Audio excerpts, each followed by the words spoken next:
Hello everybody! So, magkaon sa tag-chocolate no, kay naunsa na lang. Actually, my flight is 4 a.m.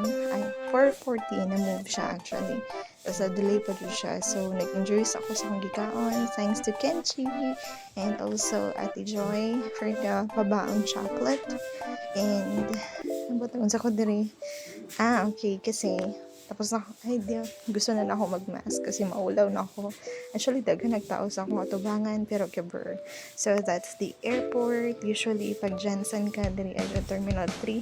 But look what happened.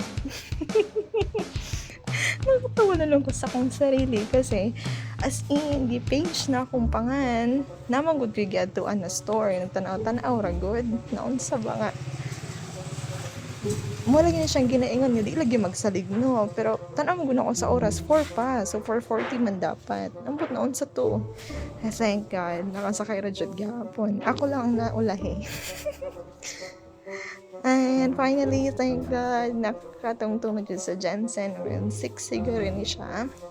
So, nanibago ako sa airport kay usually, di man sa hallway nga ni, but thank God, kay di na siya init. Actually, pag tungtong na ako, natingala ko kay perti namang inita na.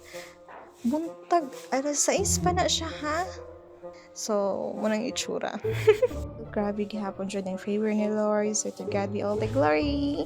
Anak ko sa Jensen, thank you, Lord.